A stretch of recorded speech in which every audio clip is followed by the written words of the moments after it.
Bueno, muy buenas tardes. Muchas gracias por la asistencia y muchas gracias también a las personas que nos están viendo en directo y a las que nos van a ver en diferido.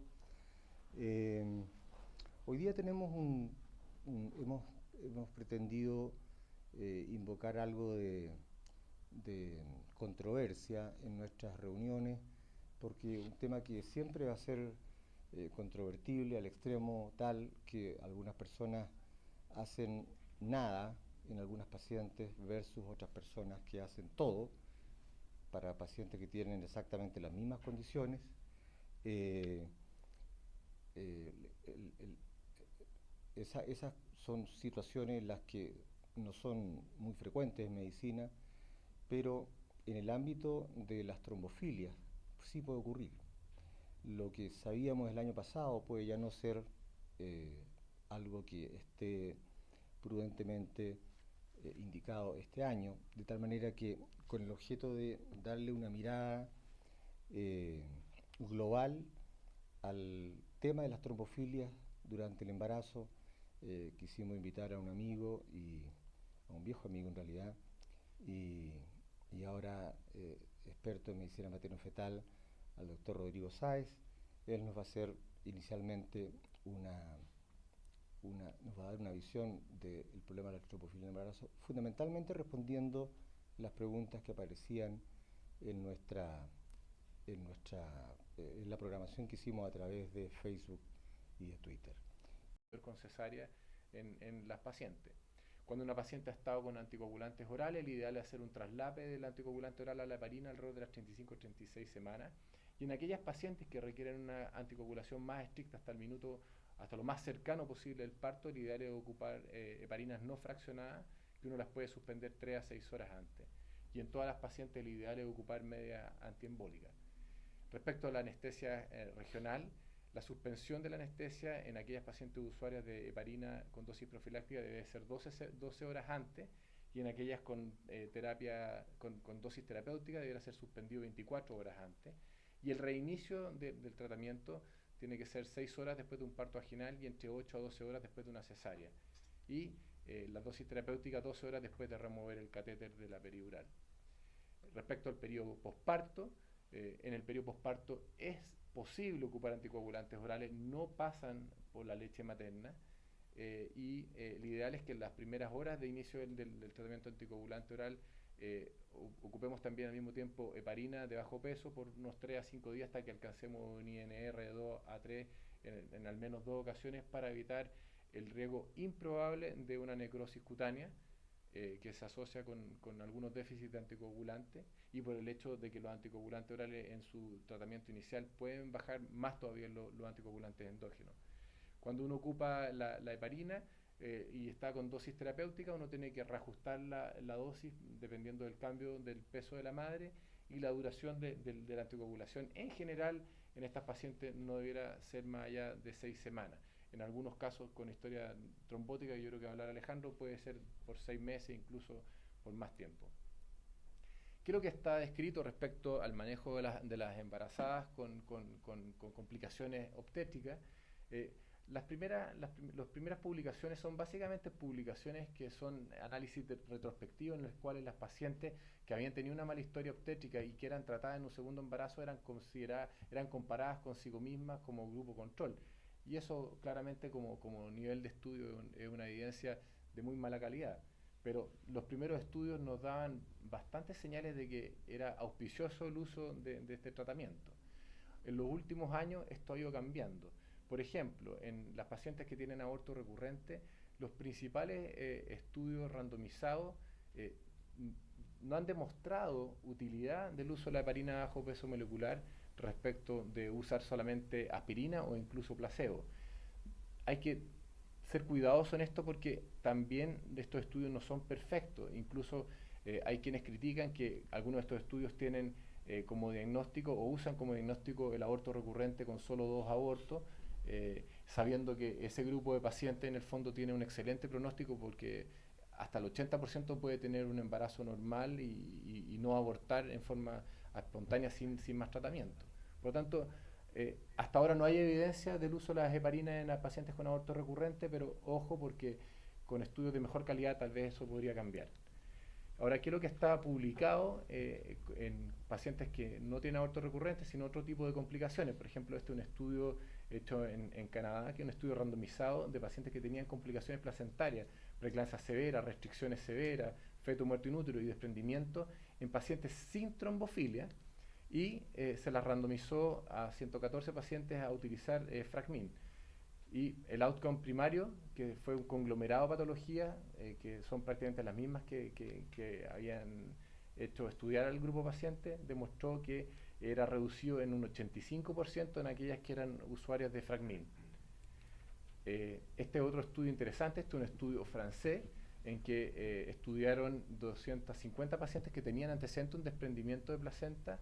De esas 250 randomizaron 160 y el outcome primario también fue un conglomerado bastante parecido y las randomizaron a enoxaparina, o sea, clexane versus no clexane, y vieron que el 12% de las que tenían clexane tenían la misma complicación versus el 31%, es decir, el clexane era capaz de disminuir más del 60% de estos problemas en un segundo embarazo de 6 pacientes. El mismo grupo también randomizó pacientes con antecedentes de preeclampsia severa y lo que demostró es bastante parecido. 8,9 versus 25% sin enoxaparina, una reducción de un 70%. En particular, para las pacientes de preeclampsia severa es para el grupo más interesante que ellos encontraron. Hay que decir, y esto es importante enfatizarlo, que un porcentaje grande de estas pacientes, si no la gran mayoría, por lo menos en los dos estudios que les acabo de hablar, son usuarias concomitantes de aspirina. Este es un estudio publicado por un grupo italiano de Ida Martinelli. También 220 pacientes con preeclampsia, con restricción, con feto muerto, con desprendimiento. La randomizaron. El outcome primario es bastante similar, pero aquí, por ejemplo, los rangos de son menos agresivos, o los tipos de preeclampsias también eran menos agresivas. Y ellos encontraron, en este estudio no hubo uso de aspirina concomitante y no hubo diferencia. De hecho, este estudio se detuvo un año antes de que debía haber terminado porque no habían encontrado ninguna diferencia en el análisis intraestudio, por lo tanto lo detuvieron precozmente. Este es otro estudio, el estudio holandés de De Vries, que vieron básicamente pacientes que tenían preeclampsias severas por debajo de las 34 semanas y hubo restricción y con trombofilia. La randomizaron y el outcome primario era la presencia de preeclampsia severa antes de las 34. En todas se usó aspirina y hubo 0% de esta complicación en pacientes que usaron Fragmin versus 8% de las que no ocuparon Fragmin. Por tanto, otro estudio que apoya la utilidad de las heparinas de bajo peso. Este es uno de los estudios que personalmente yo más había esperado. De hecho, le escribí varias veces a este doctor para saber en qué momento lo iban a publicar, porque supuestamente lo partieron en el año 2000, y es 2000 que estaban anunciando que este era un estudio multicéntrico, que iba por fin dar la respuesta de si tratar o no a las pacientes con trombofilia. Este es el estudio que tenían mala historia obstétrica, con abortos recurrentes, con muertos, con preeclampsia, con restricciones, historia familiar o personal de trombosis, y que además una trombofilia confirmada, y la randomizaron a utilizar versus no Fragmin. En un principio este estudio partió con placebo, pero después de casi 3 años de estudio y que la enorme mayoría de las pacientes se negaba a estar sometida a la posibilidad de usar placebo, tuvieron que cambiar el modelo del estudio y finalmente se terminó ocupando Fragmin solo versus no Fragmin, en el fondo, no placebo. Y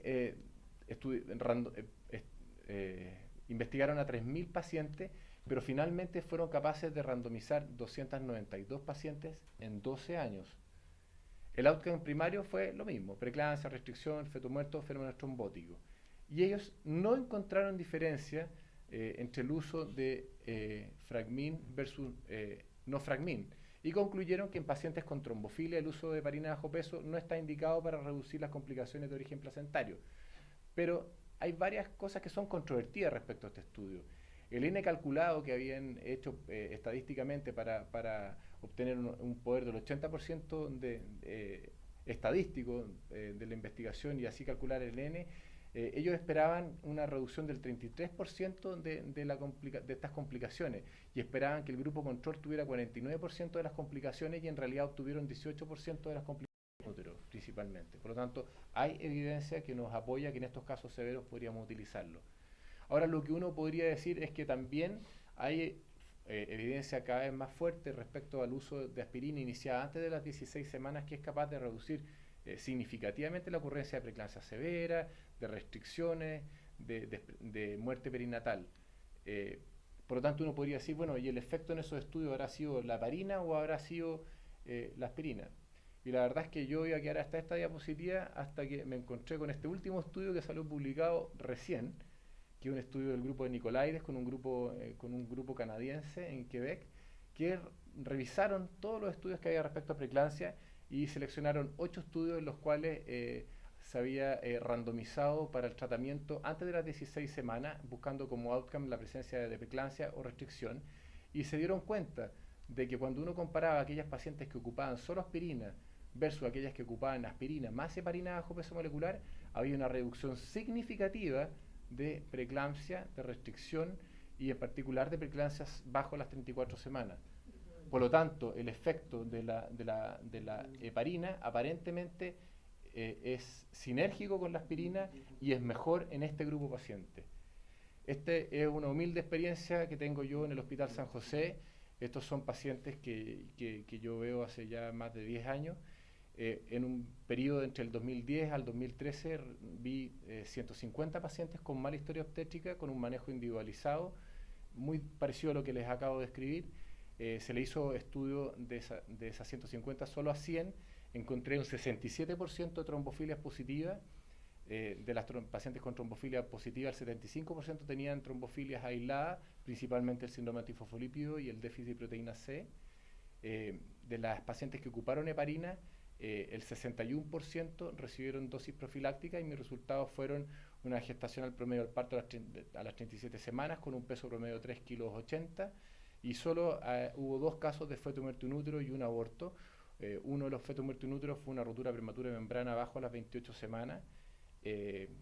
La segunda fue una paciente que era portadora de un déficit de antitrombina 3 que de mutuo propio decidió suspender de un día para otro el tratamiento y tuvo, a la semana de haber suspendido el tratamiento, tuvo un desprendimiento masivo de placenta a las 28 semanas y se le murió la guagua y solo un caso de aborto, por lo tanto podría escribir un 98% de éxito. Esto no es un estudio randomizado, es solo una experiencia de manejo clínico. Si uno utiliza lo que se conoce, los criterios de Bradford-Hill para saber si hay una relación finalmente etiológica de las trombofilias, podría decir de que ¿hay una relación estadística de las trombofilias con las complicaciones? Sí, sí hay, pero es débil. ¿Hay un gradiente de mayor factor de riesgo con relación a respuesta? Sí, sí lo hay, y eso está dado básicamente cuando uno encuentra trombofilias combinadas. Hay una secuencia temporal, hay una consistencia en los resultados, son relativamente reproducibles, hay una plausibilidad biológica, hay fenómenos trombóticos descritos en las placentas, hay analogía, hay especificidad, pero todavía nos falta más evidencia experimental. Por lo tanto, uno podría decir que algo hay con las trombofilias, todavía no lo tenemos tan claro. Aparentemente tiene relación con las trombofilias que tienen patología vascular más severa. Yo pienso que el uso de heparina podría cumplir un rol en la prevención secundaria, pero especialmente en aquellos casos primarios severos. Y finalmente, lo único que puedo concluir es que faltan más estudios.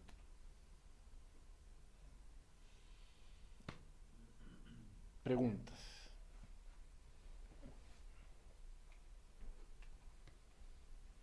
¿Viste si las pacientes del estudio de Nicolaides con Bullón habían hecho estudios de trombofilia o solamente usaron como criterio de tratamiento? Básicamente compararon, es que al final lo que uno entiende de todo esto es que es difícil decirlo, pero no hay una claridad absoluta de que el tratamiento de estas pacientes vaya a modificarse con la presencia o no de trombofilia. Esa es como la respuesta final.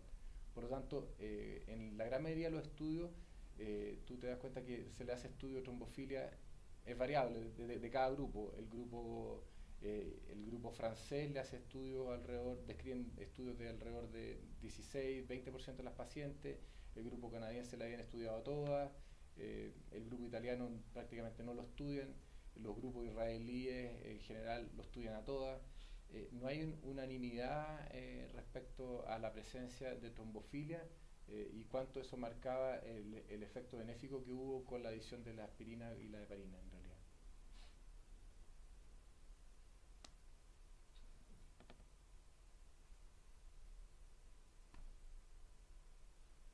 Alejandro, tú. Perfecto. Los voy a dejar con Alejandro entonces.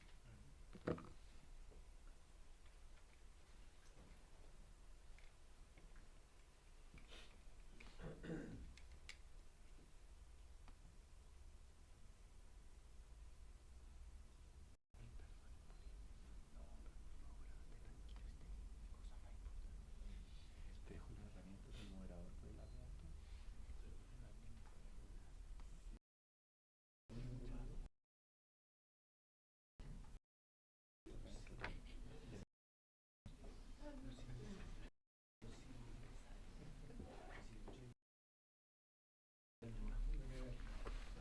Bueno, gracias por la invitación del doctor Sáez.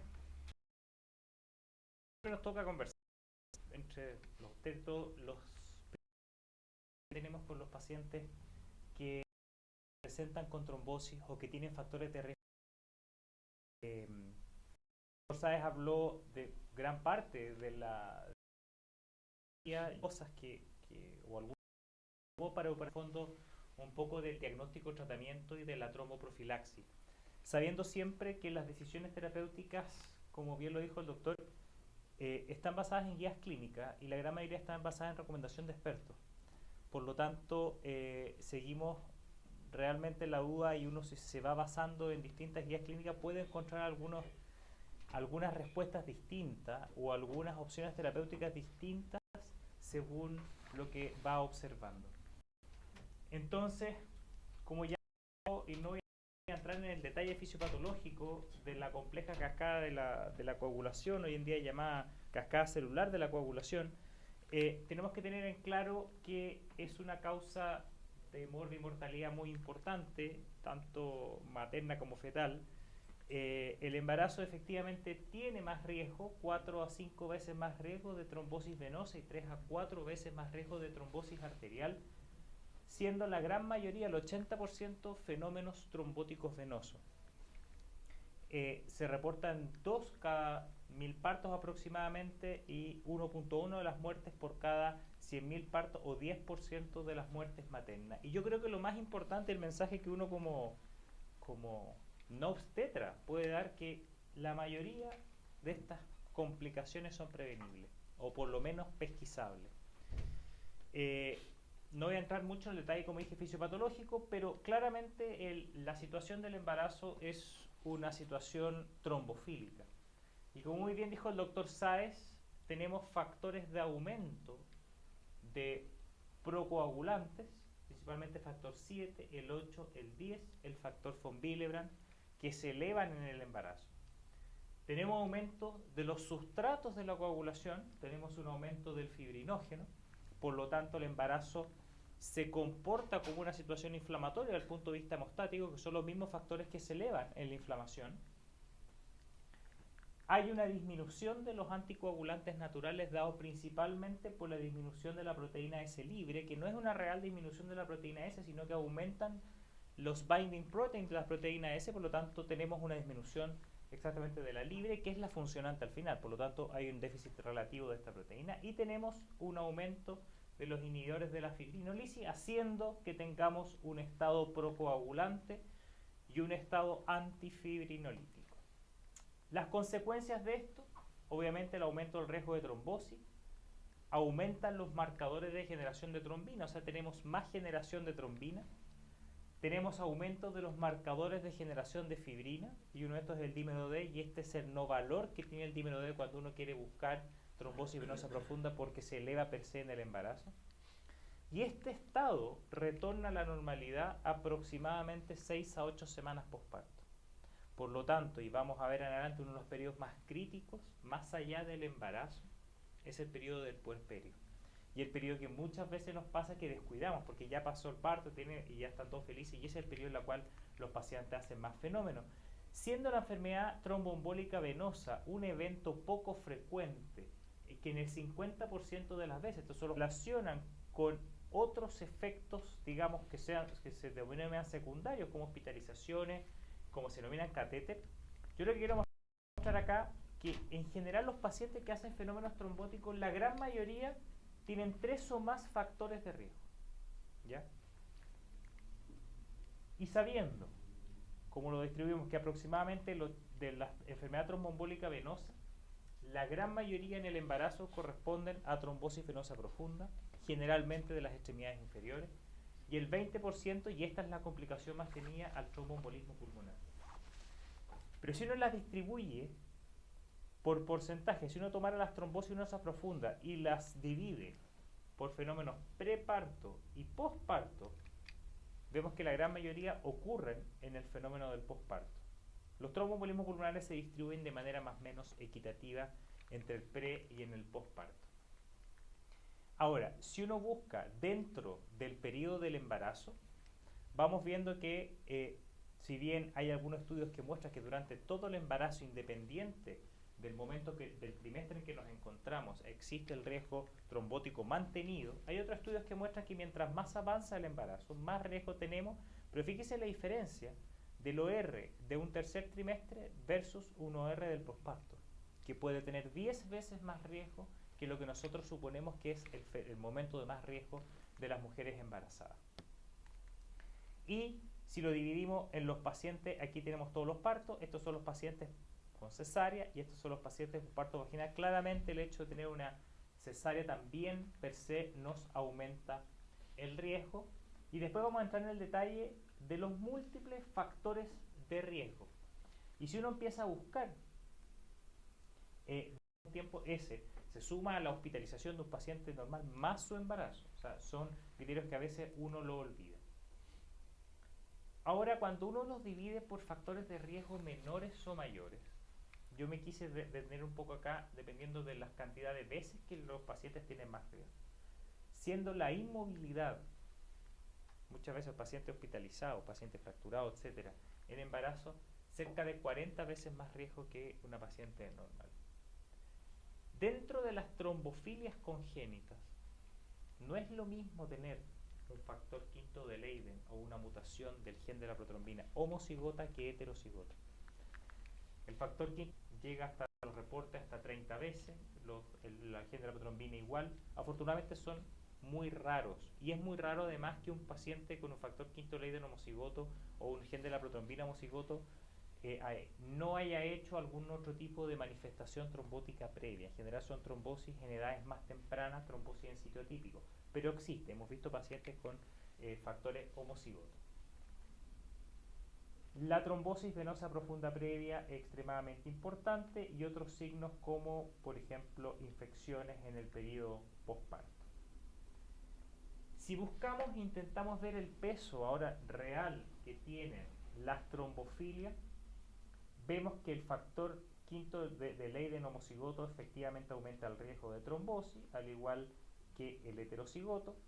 Tenemos el gen de la protrombina, tenemos tanto homocigoto como heterocigoto, que lo tenemos acá en el gen de la metiltetrahidrofolato reductasa homocigoto, que lo encontramos bastante frecuente en los estudios de trombofilia, incluso homocigoto, y no ha demostrado en los estudios randomizados que realmente tenga un efecto de aumentar el riesgo. Sí se asocia con otros fenómenos trombóticos o otros factores de riesgo, por lo tanto eso sí puede manifestarse, pero no necesariamente esta mutación. La otra en general presente. Y este riesgo de recurrencia sin prevención farmacológica, o sea, alguien que ha tenido un evento tromboembólico, puede llegar de manera absoluta a un 12%. O sea, 1 cada 10 pacientes que tienen un evento, si no nos cuidamos, va a tener otro evento durante el embarazo. Y esta baja a prácticamente cero, nunca es cero en medicina, de 0 a 2.4%, si manejamos bien la tromboprofilaxis. ¿Ya? Entonces, ahora, ¿por qué es importante? ¿Por qué cuando uno dice, ¿qué me puede pasar a mí si no controlo una trombosis venosa profunda? Tenemos que siempre pensar, y eso es lo que los pacientes preguntan, ¿por qué tengo que usar esto? que tenemos que prevenir la progresión del trombo, tenemos que prevenir la gran complicación que es el tromboembolismo pulmonar, obviamente la recurrencia, evitar complicaciones compresivas, a veces trombosis masivas, sobre todo en venas femorales, pueden comprimir arterias y generar la flegmasia ceruledora, que es una complicación vascular severa, y tenemos que disminuir el riesgo de complicaciones y sobre todo que aumentan en la embarazada, como síndrome postflevítico, insuficiencia venosas crónica y el TEP crónico. El hecho de haber tenido un tromboembolismo pulmonar mal manejado puede dejar a la paciente con hipertensión pulmonar crónica para siempre, indicando una anticoagulación para toda la vida y complicaciones que lleva con su capacidad funcional. Y saber que las trombosis venosas profundas proximales, que son más comunes en la embarazada que en las no embarazadas mujeres, la mitad progresan a TEP en días a semana. Y esa es nuestra importancia. El diagnóstico, vamos a basarnos inicialmente en la sospecha clínica, pero de la sospecha clínica, 1 de cada 10 va a tener realmente un evento tromboembólico o realmente tiene una trombosis venosa profunda. Entonces, obviamente, nuestro objetivo va a ser minimizar el riesgo de TEP. Si nosotros tenemos sospecha, tenemos que pedir el Doppler. El Doppler es un examen seguro, fácil, asequible en todas partes, y la gracia es que es un buen examen de tamizaje, de screening. Tiene un valor predictivo negativo que es de 99,5% para trombosis venosa profunda infrafemorales. Si el Doppler es negativo, pero nuestra sospecha se mantiene, que puede pasar, por ejemplo, con las trombosis ilíacas, que puede no verla el Doppler, pero nosotros tenemos un aumento de volumen unilateral, dolor, etc. Nosotros deberíamos repetir esta ecodoppler a los 3 y a los 7 tiene riesgo, o ya tiene un evento trombótico, iniciar anticoagulación hasta descartar el evento trombótico. ¿Ya? Se han intentado distintos criterios clínicos para poder ver de qué forma. Sabemos que lamentablemente los criterios clínicos no nos sirven realmente, si bien hay estudios que muestran que tienen un gran valor predictivo negativo. En el papel no podemos quedar tranquilos si uno tiene la duda, siempre, y a uno nos enseña algo, si uno cree que hay TEP, uno tiene que ir a descartarlo como sea. Nosotros nos pasa lo mismo, si tiene una trombosis, uno debemos ir a descartarlo independiente de la clínica. Hay algunos que se basan en ciertos acrónimos, como el acrónimo LEFT, que significa la circunferencia de la pierna, principalmente izquierda, buscar edema y presentación desde el primer trimestre. Si la circunferencia es más de 2 centímetros, tiene edema, ahí puede uno pensar. Están los criterios de Wells modificados, que lo usamos para los pacientes de medicina interna, que dicen que tiene un valor predictivo negativo de 100%, la verdad tampoco es así. Y uno va sumando distintos scores, la paciente obviamente si tiene cáncer, si tiene algún tipo de parálisis, etc. Uno clasifica según el puntaje, ellos llaman de likely o unlikely, o sea, probable o no probable, y ahí uno puede tomar la decisión de estudiar o no estudiar, pero si nos queda la duda vamos a terminar eventualmente en un Doppler igual, porque es el mejor examen. Si el Doppler es positivo, obviamente tratar. Si el Doppler es negativo, como dije, va a depender mucho de la sospecha clínica si vale la pena repetir o no repetir, pero siempre tenemos que seguir buscando la sospecha. ¿Por qué? Porque este es el gran riesgo. El principal es que el TEP es responsable, por ejemplo, del 10% de las muestras intrahospitalarias. El 70 al 80% no se sospecha. Es la principal causa de muerte prevenible en un paciente hospitalizado. Y ese es nuestro gran problema. Y eso es lo que tenemos que descartar. Por ejemplo, si nosotros tenemos TEP y no lo tratamos, 1 cada 3 va a morir. Entonces, con este 30% de letalidad, de que se mueren, son muy pocos los que se van a morir en forma inmediata, que es lo que se llama el TEP masivo o la falla cardíaca derecha, la muerte súbita. Si hace un TEP, ¿de qué se va a morir? Del próximo TEP. Porque no hay nada más trombofílico que tener un trombo. Por lo tanto, el trombo va a llamar al otro y a la semana siguiente va a tener el segundo y ya la hipertensión pulmonar no va a aguantar. Y este es el efecto que nosotros tenemos con la anticoagulación, que logramos bajar la mortalidad de un 2 a un 8%. Entonces, esta disminución del 80% se logra la recurrencia a los 3 meses con una buena anticoagulación. ¿Por qué? Porque 1 cada 3 pacientes que recurren pueden fallecer. Ahora, ¿cómo hacemos el diagnóstico de un tromboembolismo pulmonar? Ahí vienen todas las discusiones. Podemos usar un scan BQ, que tiene un gran valor predictivo negativo, o vamos a provocar, como dijo el doctor Sáez, anticoagulación en el feto, que es el gran problema. Tiene mejor biodisponibilidad, las heparinas de bajo peso molecular, mayor vida media, tiene una dosis predecible, es seguro, tiene muy pocos efectos adversos, sobre todo la trombocitopenia asociada con heparina, que en la población chilena se describe poco, incluso con la heparina no fraccionada, pero en la población anglosajona se describe mucho. Cuando la unión se establece en una zona la antitrombina 3, tiene especificidad mucho mayor, 10 a 20 veces más, sobre el factor 10 activado versus la trombina. A diferencia de la heparina no fraccionada, que por la forma en que envuelve la molécula de trombina lo hace más afín a la antitrombina 3. Por lo tanto, esta va a ser la molécula final que nos va a prolongar el TTPK, y por eso que las no fraccionadas se pueden monitorizar con el TTPK. Estas no se pueden monitorizar con el TTPK, pero como desde el punto de vista farmacológico tienen una distribución mucho más predecible, uno puede usar dosis por kilo de peso, salvo que uno tenga dudas en pacientes que tengan, bueno, aquí el detalle un poco de en qué momento de la cascada de coagulación y la importancia y por qué son tan potentes, porque atacamos la vía final de la coagulación, la vía final común, que llega a través del factor 10, cuyo cofactor es el 5, y la protrombina con inhibición de la trombina. Lo que más vamos a tener es la inhibición del factor 10, haciendo que se genere menos trombina. Y la trombina va a tener su efecto de generación de fibrina, la trombina va a tener efectos antifirinolíticos y va a tener efectos de agregación plaquetaria, que al final es el efector final de la coagulación. Ahora, ¿son seguras las heparinas de bajo peso molecular? Sí. Las tasas de sangrado son muy bajas, tanto la dosis profiláctica como la dosis terapéutica. Y esto está dado porque uno tiene que saber que el principal efecto adverso que tienen los anticoagulantes respecto al sangrado está dado en las dosis supraterapéuticas. Porque lo que hace el anticoagulante es hacer que nos demoremos más en coagular, no evita la coagulación. Pero si tenemos, por ejemplo, si uno ve lo que pasa con el neosintrona o con la warfarina, los pacientes que sangran, la gran mayoría son los pacientes que tienen NR sobre 5, el 95%. Lo mismo pasa con la heparina no fraccionada, los pacientes que sangran son los pacientes que tienen TTPK muy prolongado.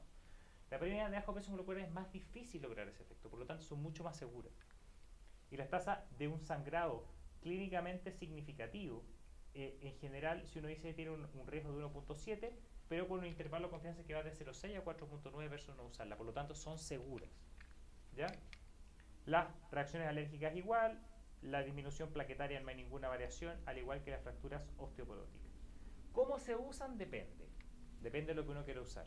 Los más utilizados en Chile son el Fragmin y el Clexane, ¿cierto? La dalteparina y la enoxaparina. La dalteparina en general uno puede usar 200 unidades por kilo una vez al día o 100 unidades por kilo 2 veces al día. La enoxaparina 1 miligramo por kilo 2 veces al día. Esto que dice que no se ajusta la dosis, la gran mayoría de las veces es real, pero en el embarazo a veces tengo una paciente muy obesa, ¿ya? Mucho sobrepeso, en la cual la distribución grasa es distinta, son fármacos subcutáneos, en la cual la eliminación puede ser distinta.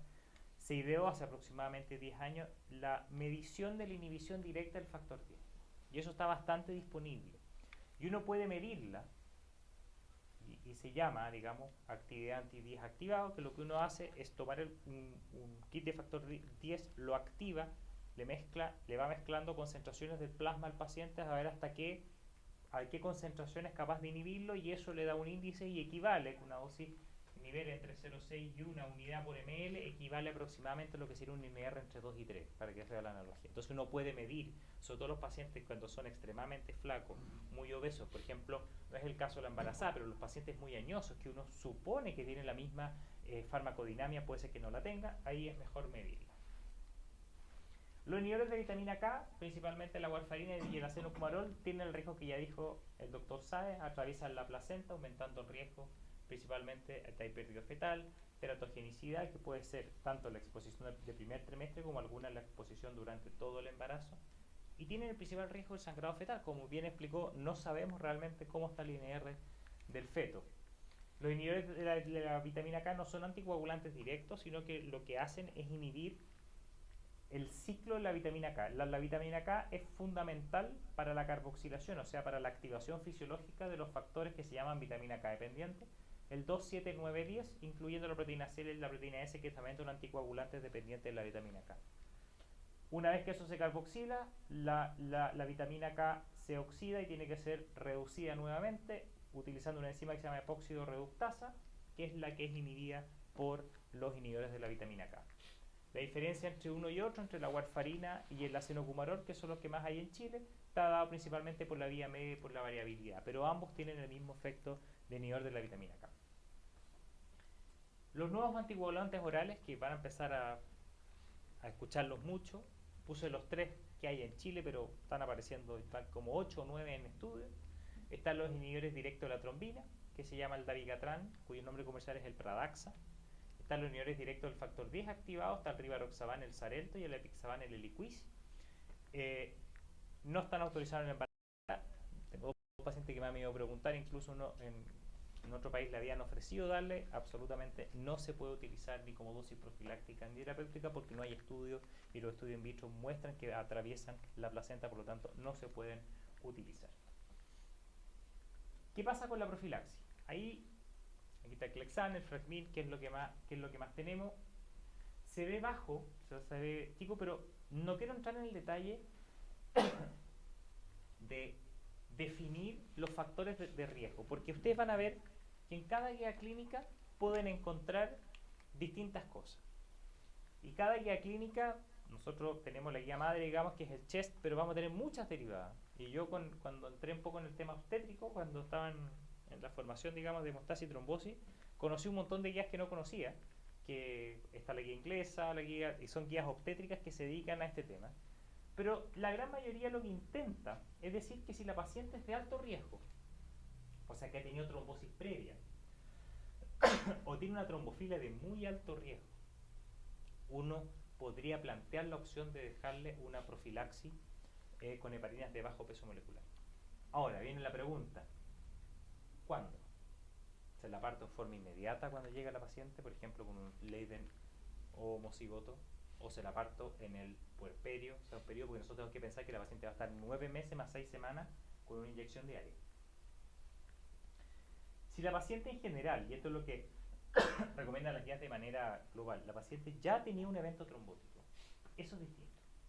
Y eso nos pasa como si se enfrentara a cualquier situación de alto riesgo, a una cirugía, a un reposo prolongado. Por ejemplo, una paciente que ha tenido trombosis y se opera, la tromboprofilaxis dura hasta que la paciente vuelva a su vida normal, puede ser un mes con tromboprofilaxis. Por lo tanto, ahí sí es recomendable. Con las trombofilias cambia un poco, ¿ya? Y sobre todo con las trombofilias de alto riesgo, que son más raras. Con las trombofilias de bajo riesgo, y el paciente no tiene historia, uno los puede observar y tomar la decisión, digamos, también manejando todos los otros factores de riesgo, y según el grado de trombofilia tomar la decisión en el puerperio si es que toma la determinación de dejar o no dejar tromboprofilaxis. Pero como lo vimos anteriormente, las trombofilias son factores de riesgo. El hecho de haber tenido una trombosis ya superó todas sus posibilidades de fibrinolisis y de anticoagulación endógena y ya hizo un fenómeno. Por lo tanto, hay muchas cosas que desconocemos. Las dosis profilaxicientes y sumado a esto el reposo, que es uno de los riesgos más importantes. Cuando hablan de la hospitalización, en los factores de riesgo al final es reposo. Entonces, si la paciente realmente va a estar haciendo reposo, ahí sí es recomendable dejar. Nosotros hemos conversado incluso con algunos pacientes en la cual, si uno mira la guía, puede estar en la duda. Pero con un fármaco, o sea, si la paciente tiene posibilidad de disponer, un fármaco que no le va a tener ningún riesgo, el riesgo sangrado cero. O sea, es igual que usarla que no usarla, según el Cochrane. Y la paciente está sumando riesgos médicos que son importantes, obesidad, diabetes, hipertensión, etcétera, y la paciente va a estar en reposo, yo usaría heparina de bajo peso molecular. Basado en recomendación de expertos, si uno se mete en el CHEST, va a ser recomendación de expertos. No tengo el estudio que haya comparado usar versus no usar, pero sí está hecho, por ejemplo, en los pacientes médicos. Esa misma paciente médica, obesa, hipertensa, con reposo prolongado, sí uno le va a indicar tromboprofilaxis. Lo que pasa es que no está estudiado en el embarazo, pero si sumamos la trombofilia en el embarazo, sí. Yo lo usaría. ¿Tú eres partidario de aspirina y más barato? Pero si uno quiere hacer trombo, distinto estoy hablando del tema placentario o de los factores obstétricos. Punto de vista médico, la aspirina tiene un efecto marginal versus de la protección de tromboprofilaxis, y la aspirina sí tiene riesgo de sangrado mucocutáneo, sí tiene riesgo de otras cosas asociadas. Por lo tanto, si uno va a decidir tomar la decisión, es heparina bajo peso molecular. Sin aspirina. Salvo que sea esta paciente. No, estoy hablando solo desde el punto de vista de tromboprofilaxis. Estamos hablando de un fenómeno de vasculitis placentaria. Absolutamente, por eso yo quise separar el fenómeno. Hay dos factores. Por eso, el fenómeno es absolutamente distinto. Si uno quiere hacer tromboprofilaxis, no sirve la aspirina. Si uno quiere paciente de alto riesgo, eso es otro cuento. Ahí uno adiciona porque tiene el efecto, porque la vasculopatía placentaria se comporta tanto venosa como arterial, tiene mucha agregación plaquetaria. Y muchos factores inflamatorios. Absolutamente, por lo mismo. Entonces se comporta como lo que pasa con un endotelio cardíaco. Entonces la aspirina tiene un rol muy importante. a diferencia de la trombosis venosa pura.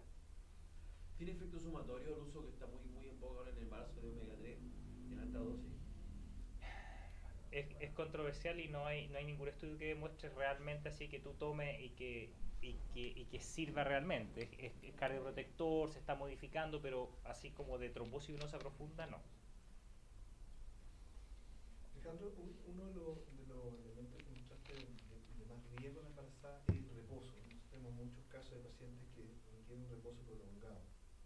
No en el reposo típico de la paciente fracturada, pero en un reposo prolongado que sumado al embarazo de riesgo más o menos. ¿Cuánto tiempo tú consideras necesario iniciar una profilaxis con heparina? Una cosa es la teoría y otra cosa es la práctica. Según la teoría se define un reposo inmovilizado más allá de 3 días. O sea, uno ahí, si uno va a proyectar a una paciente que va a estar más de 3 días en cama con escaso movimiento, y uno tiene que hacer la analogía de prácticamente la inmovilización. Por ejemplo, pacientes que tienen riesgo de parto prematuro y se quedan en reposo absoluto, esa paciente idealmente, obviamente sacando todos los otros factores de riesgo, uno debería hacerle tromboprofilaxis. Las pacientes que se mueven poco llevan a la discordia porque cuesta mucho definir, sobre todo cuando estar en la casa, realmente qué es lo que es moverse poco. Además, si vamos sumando factores de riesgo, paciente obesa, hipertensa, etc., sí. Si es una paciente que no tiene factores de riesgo, uno podría incentivar otras cosas. Uso de medias antiembólicas, por ejemplo, o intentar movilización isométrica de las piernas. Basta que mueva los pies, que se contraigan los músculos de las piernas para que genere flujo venoso. Y con eso se baja mucho la... Es difícil porque uno debería definir muy bien... Nosotros entramos en discusión porque, salvo la paciente previa que está sangrando en un reposo absoluto, no hay ninguna otra preventivo en el reposo, en el parto prematuro, ese tipo de cosas, que obliguen.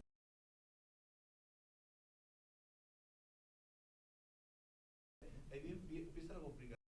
Como has mencionado varias veces, el trombolismo es un problema que es prevenible.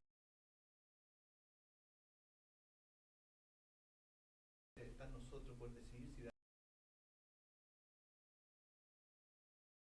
o no, y siempre existe la discusión si darle o no. No tener una señora acostada. Claro. Pero en verdad los pacientes, si uno analiza los pacientes que habían hecho fenómenos trombóticos en avión, el impacto poblacional era prácticamente escaso.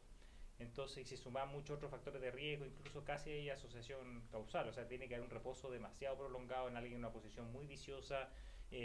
Hablan de 6 horas, pero son más de 8 o 10 horas sin moverse absolutamente nada, o sea, tiene que juntarse un montón de factores y si uno lo ve, por ejemplo, uno puede estar acostado durmiendo 10 horas y no se va a trombosar de la nada y no puede ser que no te estés moviendo. Entonces, respecto al viaje per se, no tiene un impacto real y no tiene una evidencia real. Entonces tampoco uno debería recomendar estar que las embarazadas cada vez que viajen se ponga un Lexane.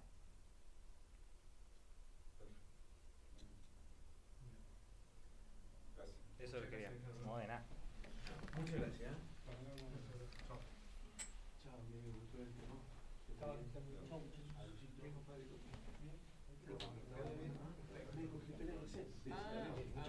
No, de nada.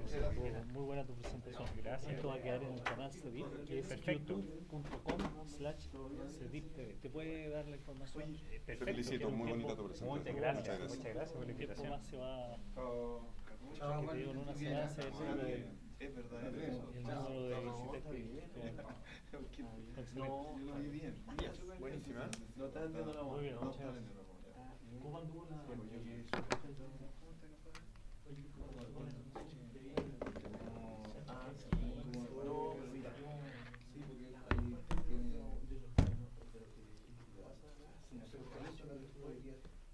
La reacción familiar tan intensa que al final es una raza. No, además es bonita, buena relación.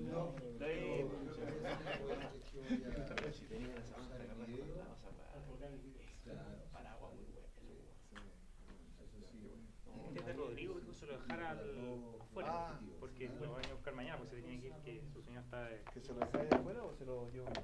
O sea, si tú le puedes avisar que se lo llevaste tú, yo se lo voy a dejar, dile que aquí le dejé todas las cosas a él. Ah, esto también. No, Ah, no, pues si dejó el computador entero. Ah, entonces se lo. Porque dijo que acá se lo guardaban. Sí, se lo guardan. Yo te lo voy a decir. Eso. Ya, pues. Alejandro, un Nos millón de vemos. gracias, te pasaste. Lo que quieran. Oye, entonces el lunes que vaya. Sí, ya lo dije. Ya, y que tenga que cesar. Muchas gracias. Gracias a ustedes por la invitación. Muy amable. Que estén muy bien. Gracias. Chao, gracias. Adiós. Gracias.